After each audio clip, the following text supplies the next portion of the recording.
The key verse we're going to look at is verses 11 and 12, but it says, "Ponder it and be astonished. They have been utterly blinded. They were drunk, but not from wine. They staggered, but not from liquor. For Yahweh has poured upon you a spirit of deep sleep, and he has closed your eyes. He has covered the prophets and your chiefs, the seers. To you all, the prophecy is like the words of a sealed document, which one gives to a literate person saying, 'Please read this.' And he says, 'I cannot, for it is sealed.' Then the document is given to an illiterate person saying, 'Read this, please.' And he says, 'I'm not literate.' Adonai said, 'Inasmuch as this people has drawn close with its mouth and with its lips, it has honored me, yet it has distanced its heart from me. Their fear of me is like rote learning of human commands. Therefore, behold, I will continue to perform more wonders against this people. Wonder upon wonder, the wisdom of its wise men will be lost, and the understanding of its sages will become concealed.'" So, if you look at what he said, he gives it to a literate person. And the word actually for literate is Ayin Lamed, or Aleph Lamed, Yod Vav Dalet Ayin. This is the word Yada, or Yoda, actually, like in Star Wars, Yoda. And it's where we get the word Gnostic. And it basically means he knew. And this is a strong motion toward. So one way to read Aleph Lamed, okay, this is like the ox moving, or the plan set in motion, the ball rolling, and this Lamed is an authority, but it also means to push or to pull. So it literally translated, that letter is L, which is power or strength, but it also means a motion toward.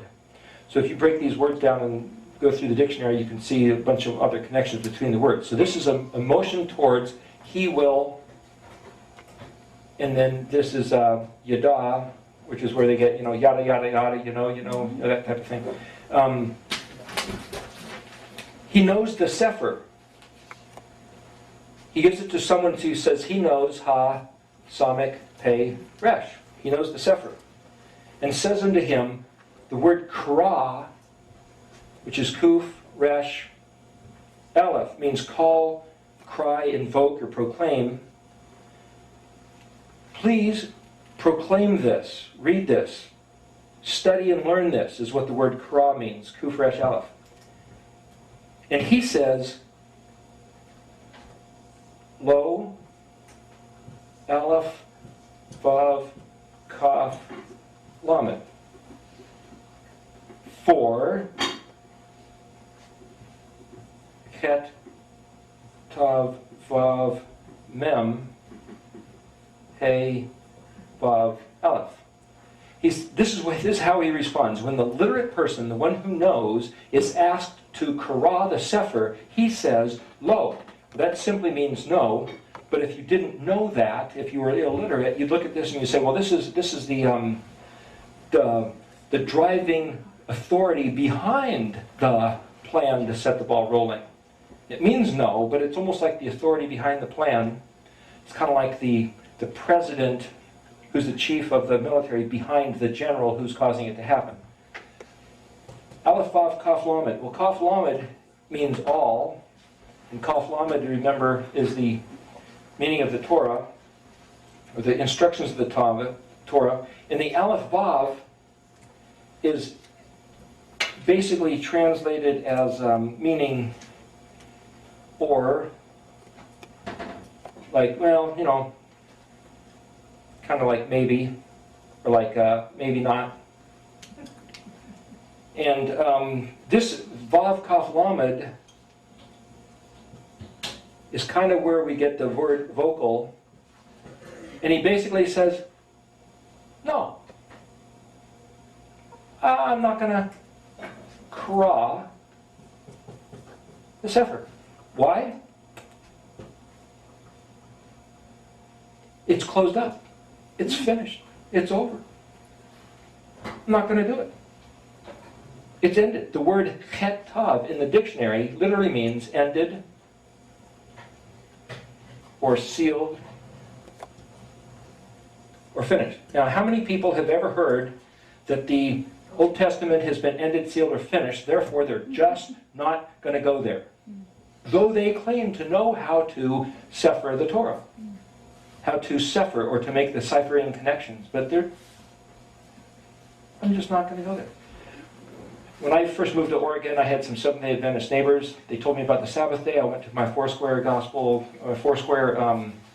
pastor and said, "Can I talk to you about the Sabbath day?" He says, "No, it's a non-issue." I said, "Well, I'd like to make it an issue and discuss with you about the Sabbath day." He says, "No, it's a non-issue." He said, "Lo ochal." Everything else was on me to take it upon my own initiative if I felt like finding out about the Sabbath day. Eric, what was that verse you were reading again? Isaiah 29:9. But now here's the thing. This is the thing I really want to show you. He gives it to an illiterate person. And he says, Kra na za. Kra is the word for kuf resh aleph.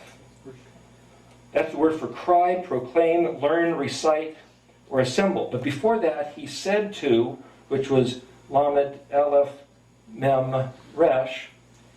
And this aleph, mem, resh, amer, is where he says to say, order, or command, or induce to say. In other words, he's saying, I am giving you the stuff to say. You don't have to make the stuff up on your own. I am putting this in you and telling you to assemble the people and like a resh man, take it in, process it, and give out what? The aleph.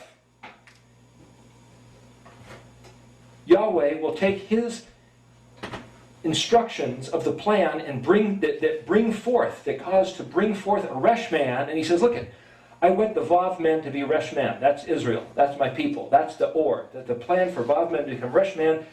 I'm gonna give you the overview, and I'm going to tell you, I'm going to put it in you, you process it, and you give it. Please is nun aleph. Za is this. Zion, hey. How does this mean this? You could say, the particular thing that's cut off and revealed is this. Yeshua on the cross. Look at this. This one right here. The flashlight on the guy hanging on the cross. It's the word for this. That's another way to read this. This is the living plan, or the life of the plan. Is also please. It's like he's saying, please live. Please choose life. Please become my people. Please regard the guy who was cut off that you should see. And the illiterate person says this.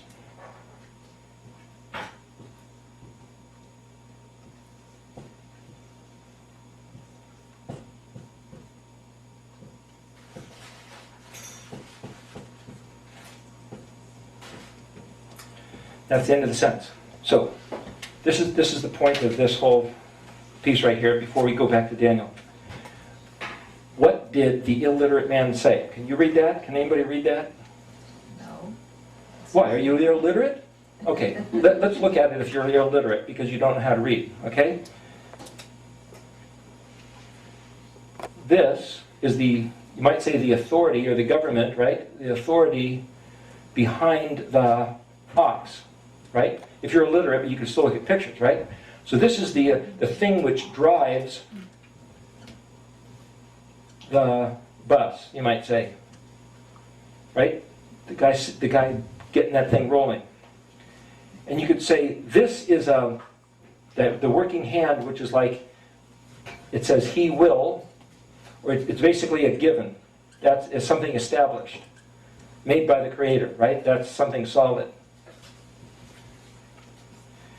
And then you've got the door.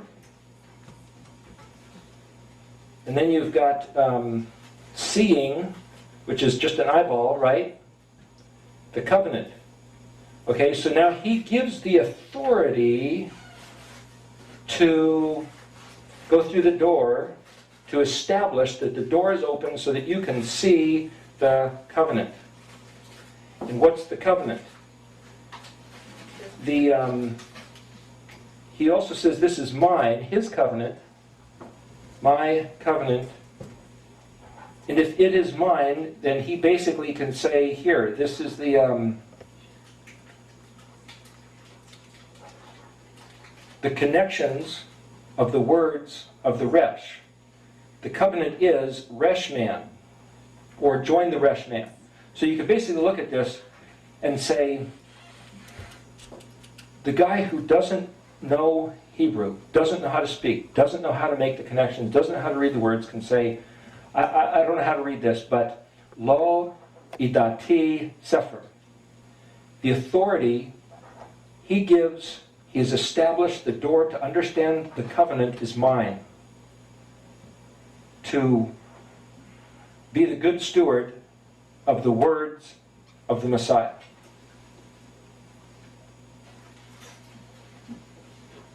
If that's what it means, then the riddle is the illiterate man saying, I don't know how to read. This literally means, no, I understand sefer, or books. But did the illiterate man say that? Or should we, as illiterate people, simply say, when he says, here, I'm giving you this to read. You can read Hebrew, though you don't know Hebrew. I'm giving you the understanding of what the covenant is. It's in the shapes and meanings of the Hebrew letters as symbols, as glyphs, as these little icons, which are key to the Mishkan, which are key to the 7 days of creation, which are key to the festivals. It's not hard to understand. They all describe the Messiah. It describes the way to life. And I have established, I'm driving the bus, I'm showing you that I have established an open door for you to understand my covenant.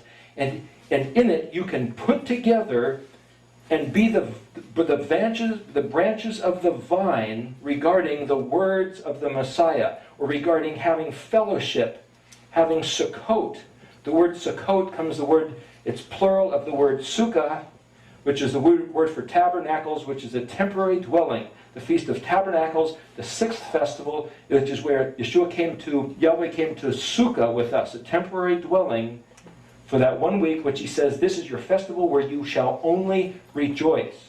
He came so that we can be the branches of him, the vine, and in so, sukkah with resh. Who's resh? The guy that steps out of the big house of Bereshit. The Messiah. The plan is, I've given you the open door to that house by understanding my covenant. But even an illiterate person can see that, right? Okay, I guess we should take a break now.